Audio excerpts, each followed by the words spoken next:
Hello again, I'm Evan Keller. I'm Jennifer Hamilton. So this video we're going to be talking about child advocacy in terms of promoting youth development.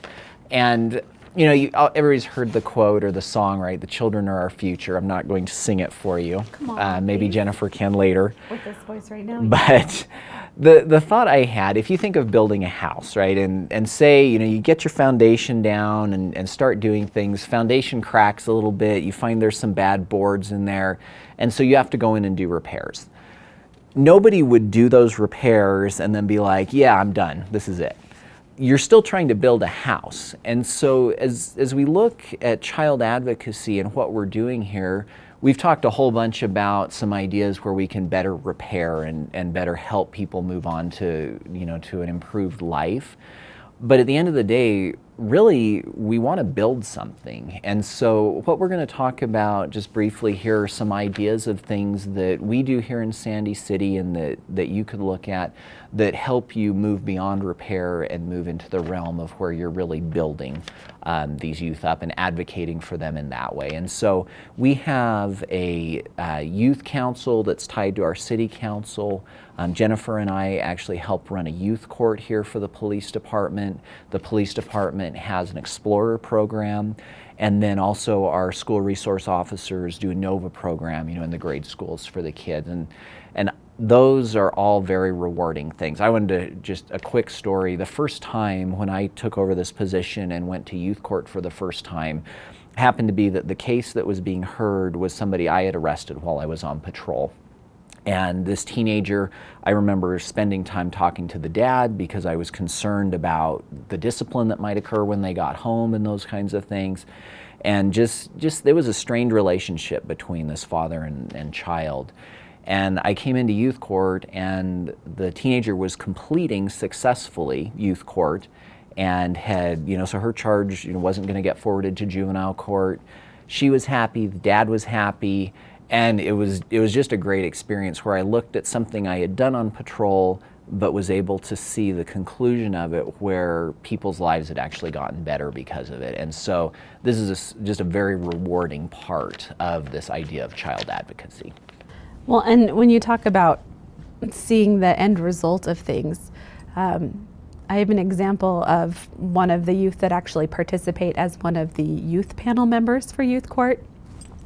They had previously been involved in kind of a really crappy situation in school where they were being bullied.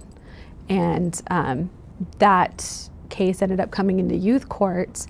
And you could tell not just the youth was impacted, but the family was impacted by it as well. And the more that I communicated with the family of the youth that was being bullied, I found out more about how to support them in this whole situation.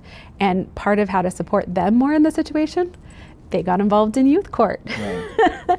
And blossomed, has taken over as one of these amazing youth in our panel, and the change from then to now just shows that you can take a really bad situation, whether you're the one causing it or you're the one that's just a part of it, and can make it into something even better and do better for the community, so you can help others that have been in a similar situation like you.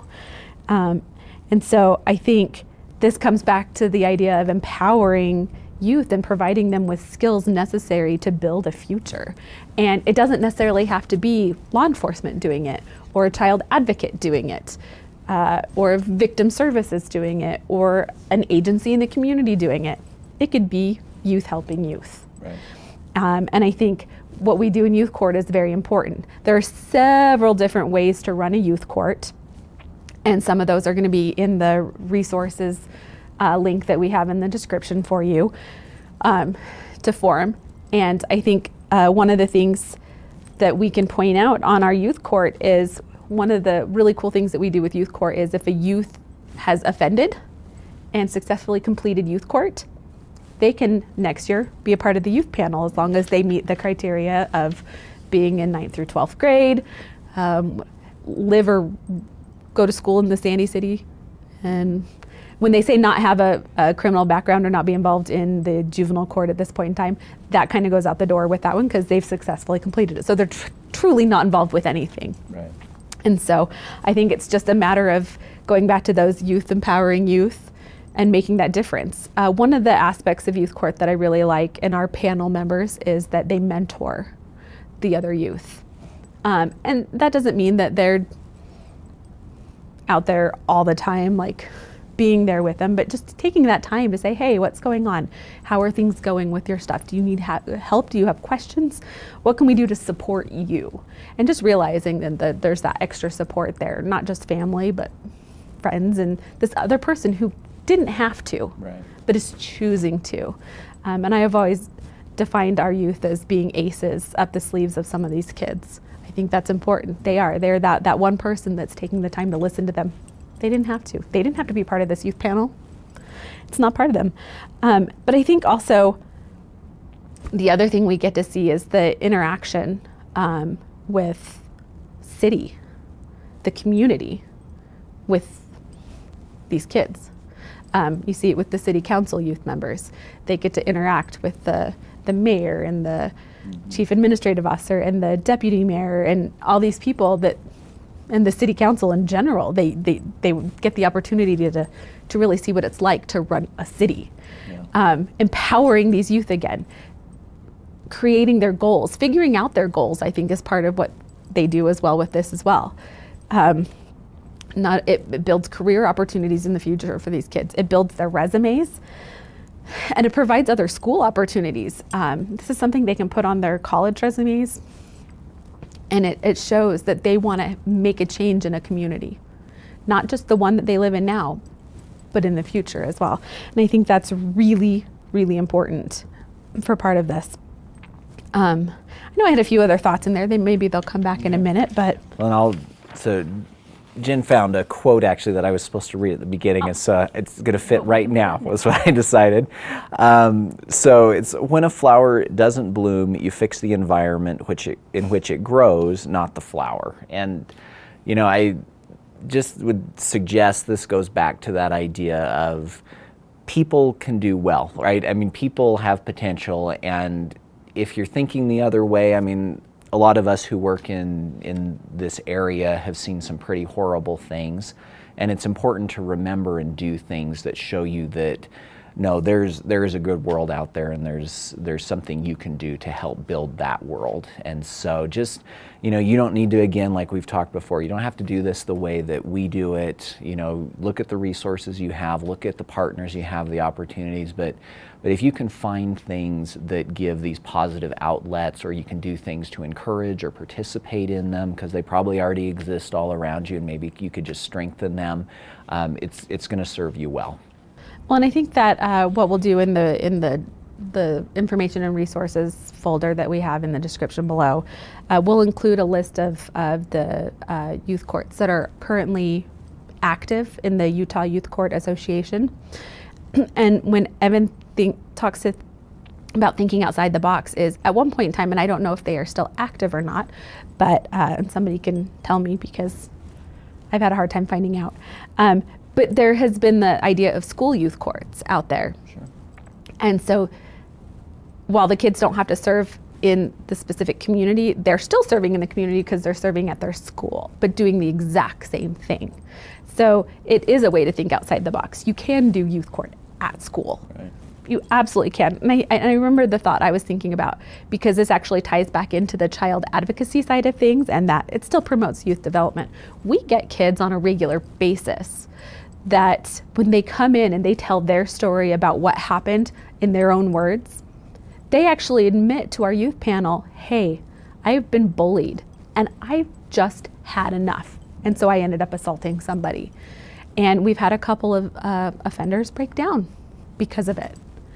And this is something that obviously, if it's the school resource officer that writes the ticket or somebody else, they don't know because it hasn't been said. it's just now coming out, and the family's aware of it, but they don't know how to handle it. Because we ask the parents, we actually specifically, we don't, but the youth panel actually talks with the parents specifically alone about what they've seen. And you can see how emotional it is for the parents as well, especially in a situation where an offender who just has had enough acts out, and maybe they haven't reached out to the right school people yet, or they haven't figured out. But I take the time actually and step out with the family and talk to them about being the child advocate for the Sandy Police Department. And is there anything we can do to support that child? Yes, they got in trouble. They're going to learn from their mistakes through the youth court. And that's how our youth panel members empower that specific youth. But what can I do to empower the family to help fight back so this doesn't happen again to them? And so then I take the time, get the permission of the parents to reach out to the school and see what I can do to support them. There's different things, different ways that a child advocate kind of blooms out of nowhere, even when we're doing something as fantastic as doing a youth court. I think something I want to kind of leave you with is another quote, and it kind of put it up, and it says, "You are either supporting the vision or supporting division." And I think that's important. It comes back to it brings the whole video series back together and explains all of that. And one of the things we're going to do now is, I didn't want to just talk about youth courts and how we handle it and how it works. I actually wanted one of our panel members to step forward and tell their version of it and how they see how they're building a future and a foundation, not just for themselves, but for the community as well. They're not there to fix it or repair it. They just want to build. They want to help. So we're going to bring out our youth panel member who's been on it for how many years now? He can tell you. His name is Hudson Klein. I've been on the youth court program for 4 years, and it's really helped me grow as a person to see these kids go through this program and help them achieve the best person that they can be to help themselves and help their community. And it's really nice being a mentor and seeing all these kids come through and really strive to change who they are and fix these mistakes that they have made. This is a series of videos that we're completing here. Evan actually called them, I think, a gaggle of Yes. videos. Works for me. But we're going to put up on the screen right now the list of the topics that are going to be covered in the next several videos. So you'll see those. And then below in the description area, you're actually going to find links for the following things. One is a survey to take, just to give us feedback. We always love feedback, positive, bad, we want it all. And then there's a quiz. One of the things that we are working on doing is getting credit for everybody that will be viewing these videos. So if you take the quiz, we can prove that you've taken them, and you can get credit for watching these videos separately. And when I say credit for everybody, we're looking for posts, we're looking for any of the officers that need credit for ongoing training, CEUs for social workers, and we're looking into educationally what that looks like as well. So please stick with us, watch these videos. They're going to be super helpful, and you'll get credit for them, of course. So, and then finally, we've got an information and resources link that we're just going to have a whole host of information that we're going to be sharing that might be important for you guys to look up or access at any point in time after this. And then finally, what you'll see coming across the screen is also our contact information. I think that's very important for everybody to have. It'll also be in the description below as well. So if there's any questions, feel free to reach out to us. And so we hope that you'll stick with us and give the rest of the training a view.